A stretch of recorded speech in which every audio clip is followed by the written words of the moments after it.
एक छोटी सी बस्ती में नूर नाम की एक लड़की रहती थी। नूर एक मासूम और नेकदिल लड़की थी। छोटी उम्र में ही उसने कुरान हिफ्ज कर लिया था और पूरी बस्ती उसकी तारीफ करती थी।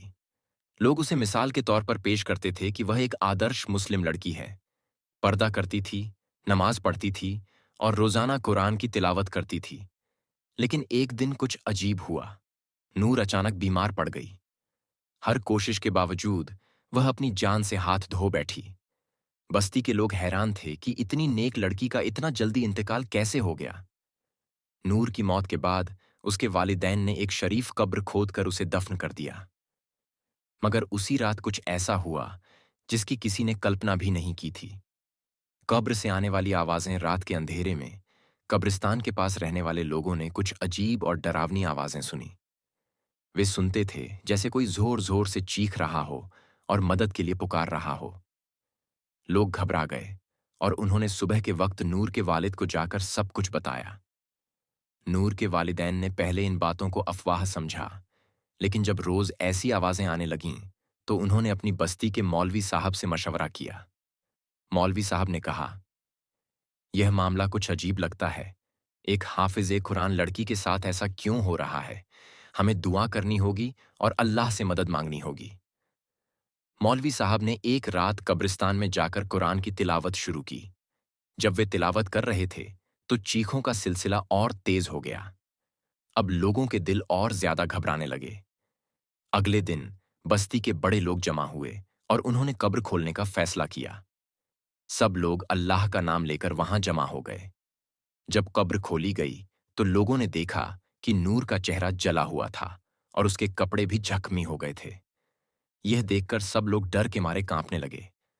मौलवी साहब ने कहा, यह सिर्फ एक मिसाल है कि चाहे इंसान कितना भी नेक क्यों ना हो, अगर उसके अमाल में कोई छिपी हुई गलती हो, तो अल्लाह उसका हिसाब करता है। हमें यह मालूम करना होगा कि आखिर इस हाफिज कुरान लड़की पर कब्र का अजाब क्यों आया। छुपी हुई हकीकत नूर के वालिदैन को बुलाया गया और उनसे पूछा गया, क्या नूर ने अपनी जिंदगी में कोई ऐसी बात की जो उसके लिए गुनाह बन गई हो? पहले तो उन्होंने कुछ भी मानने से इनकार कर दिया, लेकिन बाद में वे रोने लगे। नूर की मां ने कहा, नूर ने कुरान की हिफ्ज जरूर की थी, लेकिन वह अपनी हिफ्ज पर फख्र करती थी और दूसरों को नीचा दिखाती थी। वह कहती थी, मैं हाफिज कुरान हूं, मुझ पर अजाब कैसे आएगा? उसके दिल में गरूर आ गया था।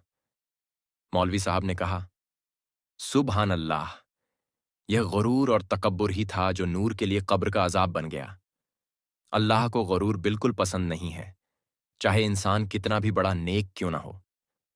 कुरान हिफ्ज करना एक अजमत है, लेकिन अगर इंसान उसे फख्र और तकब्बुर का जरिया बनाए, तो वह अल्लाह की नाराजगी का सबब बन जाता है। इबरत का पैगाम लोग इस वाक़ये से डर गए। सबने अपने अमाल का जायजा लेना शुरू किया। मौलवी साहब ने कहा, दीन की असल रूह अल्लाह की रज़ा और तवाज़ुन है।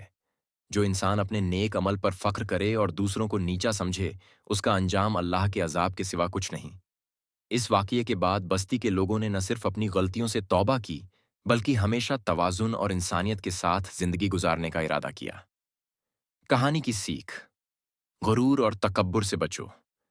नेक अमल करना जरूरी है, लेकिन उन पर फख्र और तकब्बुर करना इंसान को तबाही की तरफ ले जाता है।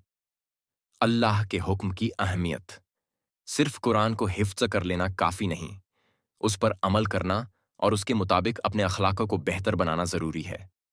नफसानियत का मुहासबा, हमेशा अपने नफ्स का जायजा लेते रहो और अल्लाह से दुआ करो कि वह हमें गुरूर से बचाए। यह वाक़या एक मिसाल है कि अल्लाह के हुक्म से हटकर चलने वालों का अंजाम क्या होता है, चाहे वे दुनिया में कितने भी नेक क्यों न दिखें।